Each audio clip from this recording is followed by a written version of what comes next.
We saw the 2025-2026 men's basketball season come to a close here in Las Vegas, but we're here to recap it with you. So let's start off with the improvement from year 1 to year 2 of the Wahlberg era. Oh, Tay, they got 50% better. How about that? Yeah. Or 100% better, right? Even more, yeah. They more than doubled their win total overall. I think tripled their win total in conference.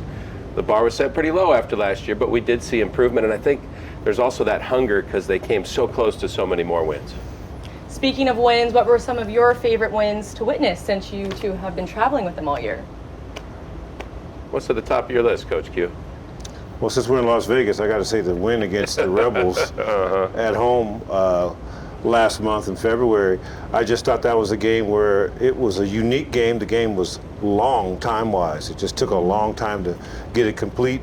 The Dogs stayed in it and was able to figure out how to win, and that was something they struggled with for the last couple of years, is winning those close games that were tight. They still had a lot of those close losses this year, but there were wins to celebrate. Another one that seems so long ago, but was really big when you saw the whole season play out. Stephen F. Austin went on to have a really great season. The Bulldogs had that big win at home over them early, which I think built a lot of confidence. Yeah, they dominated that team. That was, I think that may have been the signature win, because in conference you're preparing for the Rebels or whoever's in conference. You know you can watch. You're really watching that film all year and preparing for that. But this was an early non-conference win, and with the transfer portal issues that come in terms of guys not having a culture, just getting to learn their players. Taylor, I thought that game was the signature win because that team was really good, and the Dogs really had a night where they put it all together and dominated. Speaking of the transfer portal and newcomers, so many newcomers, over 70% of the team was new.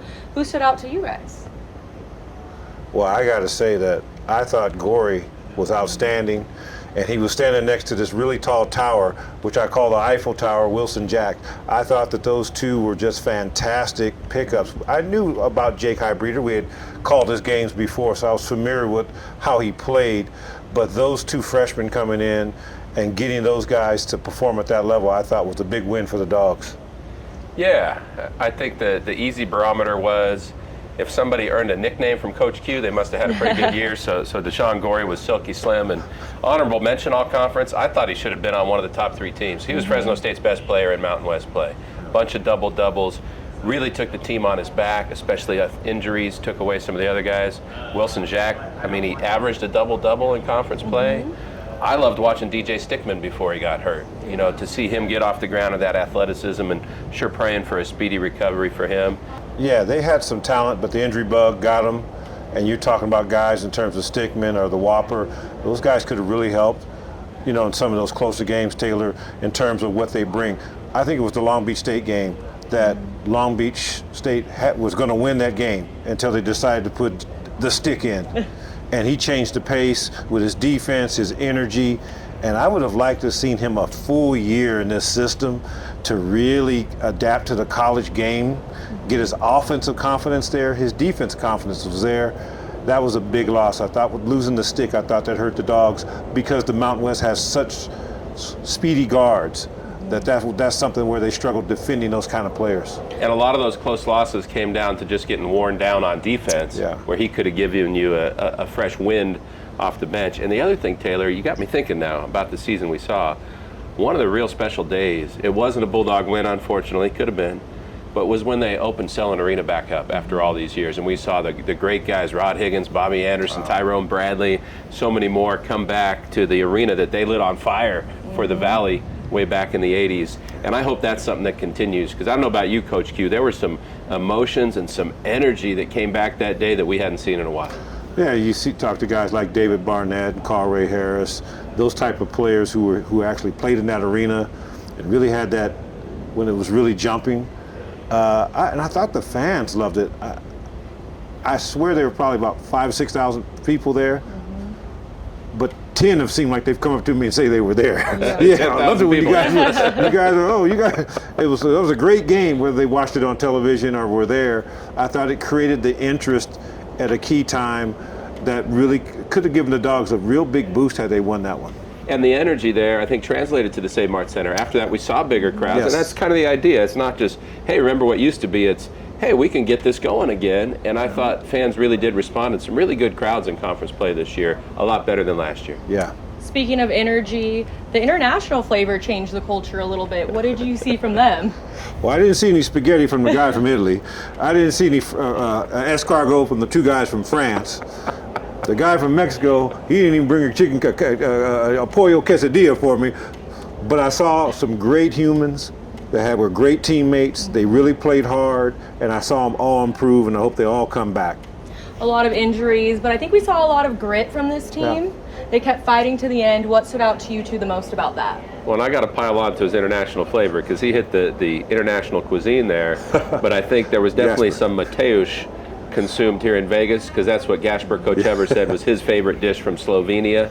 I don't know if I'd try it with the cabbage and all that stuff, but he had the best game of his career here in Vegas, and I think that's something that if he's back next year, you're like, hey, if we see that guy that we saw against Colorado State, that's an exciting thing. You know, another way, Coach Q, correct me if I'm wrong, I can't remember the last time we saw a Bulldog team that had to huddle at midcourt after every game and get a little huddle break, win or lose, and that really came from Wilson and Bastien Reber, the French connection, didn't it? It did, and I call Bastien, I'm going to say it wrong, La General. Le General. Le General. Oui. Oui, yes. C'est bon. He's a leader out there, and I think when you saw him, and you told me you were in the huddles, you saw how he translated what Coach Wahlberg and Tyler Johnson was saying, and you thought they played better. That was the first time I picked that up. That's something that you gave me that I didn't know. That, hey, in that huddle, Bastien's the key for success. So that flavor of being unselfish, huddling up the team, creating a culture of togetherness, I think that goes to the French Connection, one of my favorite movies, Gene Hackman and all those guys. And then Tyler Johnson, what did he bring to the staff, and how is he such a great mentor for our young men on this team? Any guy that can come out of Fresno State and not get drafted and play in the NBA and sign a $50 million contract, somebody that's playing basketball is going to listen to him. So he brings that credibility immediately. Like, I've been in these shoes, I played in these games, the locker room, I know. And he's a very humble, unassuming type of person. He wants to win. He bleeds the red, white, and blue Bulldog colors. That's what you want to help you build a championship culture here in Fresno, and he exemplifies that. And it's been a few years since he played for the Dogs, and some of those players, most of them never saw him play in a Bulldog uniform. But when they saw him play against them in practice, they're like, man, this guy could go out and score 30 right now. Yeah. And I think that, like Coach Q said, gave him credibility, relatability. And what I was struck by with Tyler this year is how much he can feel the game. So he feels the emotion of the game, he understands the psychology, he gets matchups. And sometimes, when you're the head coach, you're at the 30,000 foot level. And you've got a robot here and a robot here, and you're putting pieces in the right place. I think Tyler really complemented that, because that part's important, but Tyler complemented that with the individual feel, and I think he helped identify matchups that could benefit the Bulldogs. And I think in some of those close games where the Bulldogs did come out on top, the way the coaching staff worked together, the trust they had, and giving Tyler a voice made a big difference. Yeah. Well, we're closing out an era of being in the Mountain West. What are you two looking forward to about the Pac-12, and what does this program need to do to be successful in the Pac-12? That last question's a big one. I'll let the big man go first. That last question is a simple. Write checks. Payable to whoever the Bulldogs need to have them paid to, because you need resources to compete at this next level. Will you take a credit card? Credit, I believe they got that all covered. American Express, blue chips, stamps, whatever you got, be happy to take it to help build the program up. The other part is I can't wait for the Gonzaga Bulldogs to come to Fresno State and play the Fresno State Bulldogs. That should be a sold-out game, first of all. And two, I can't wait to see the Dogs go up there and see how they play in that environment. Yeah, the kennel at Gonzaga is one of the most difficult places to play, and there's a program that is just a model for any school outside of the power conferences for how they built it, how they've sustained it. Now that competition's coming into the league. You still have these teams that have been in the NCAA tournament a lot lately, like San Diego State and Utah State and even Colorado State. Then you also bring in Oregon State and Washington State, who have bigger budgets. So the big story is what Coach Q said. You're going to have to invest, and then you're going to need the red wave to show up, because you're going to be in some environments that are really hostile. All those schools I just mentioned, those are some of the toughest places to play in college basketball because they pack the place, it's loud, the students are engaged. And to me, if there's anything on my wish list in the Pac-12, from a Bulldog basketball perspective, it's seeing a student section at the Save Mart Center really blossom and grow. And so if there are people out there watching that have ideas, maybe there's some students. I would love to see some students grab a hold of this idea. Hey, here's what they're doing there and there and there and there. Why can't we do that here? And let's have something unique in the Valley. Because we've seen it, Coach Q, right? Without fail. Any arena where there's a vibrant student section, the whole atmosphere changes. Yeah. Well, I agree with that, Taylor. And you saw it too, you know, just think about the game we went to at BYU. The energy there. Remember that night? Outstanding. Yeah, that's what Fresno can be.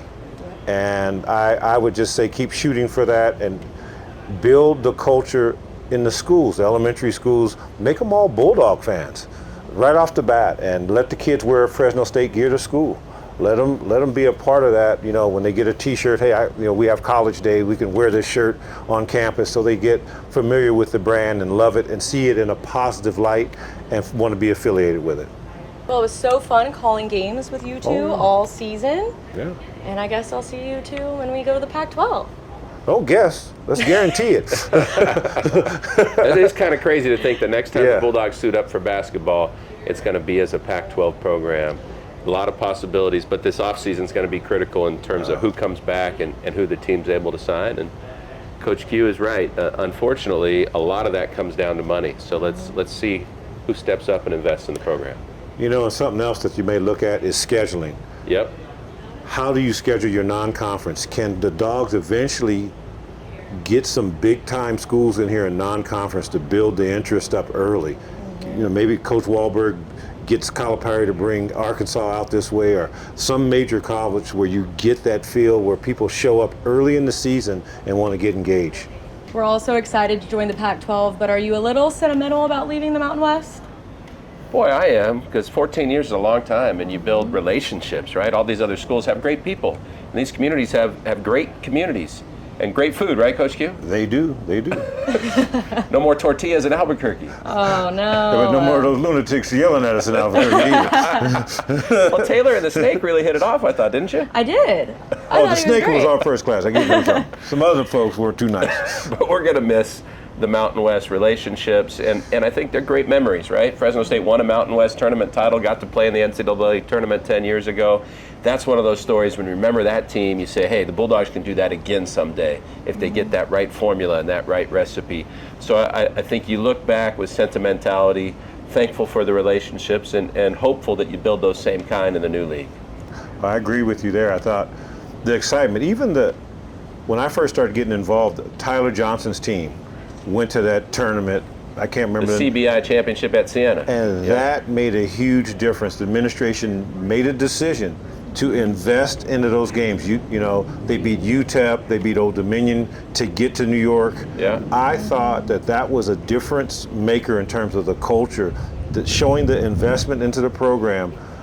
They didn't win it all, but then 2 years later they got to where they needed to get to. That extra few games made a huge difference. And that's probably it's great to go to the tournament, but I always try to go back and look at the root to the fruit. The root of that started when they made that decision on Tyler's team to take a postseason tournament and really invest in the program. And I think that gave them a chance in 16 to hoist up and get on those nets and cut them down and go to the tournament. And another factor in 2016 was the offseason leading up to it. They took a trip to Italy where they got to know each other. They got some competition. And Coach Wahlberg's talked about wanting to do that this summer if he can take the team to France. A couple of the guys are from there. Then maybe that gives them a head start on next season. And Coach Q, the other thing that comes to mind for me is just the fan base. I mean, the Red Wave's always going to be the secret sauce. And it feels like there was a little increased engagement this year. Did you see that too? I mean, the fan base was so loyal that we're just losing people, or they can't make the games because of just different reasons. I think that the fan base is going to grow. I think this year helped. Yeah, hopefully some more student fans and young fans in general. But I just realized Taylor's been asking us all the questions. We got to turn the tables here a little bit, Yeah, Taylor. Tay, you've been asking a lot of questions. We've got to ask you some. Because you were at so many of those ball games, all the home games, but there were a few post-game celebrations we're a little concerned about you. You might get carried away or crowd surfing or something. What was your best memory from being around this team this year? So many, but I think the culture and the grit and seeing the camaraderie amongst them, it was inspiring. And to see these freshmen, a lot of them have career games, career nights, and see them grow into the basketball players that we'll see them be in the years to come. So many great memories. We're going to have so many more next year. So thanks everyone for watching us all season, and we'll see you soon.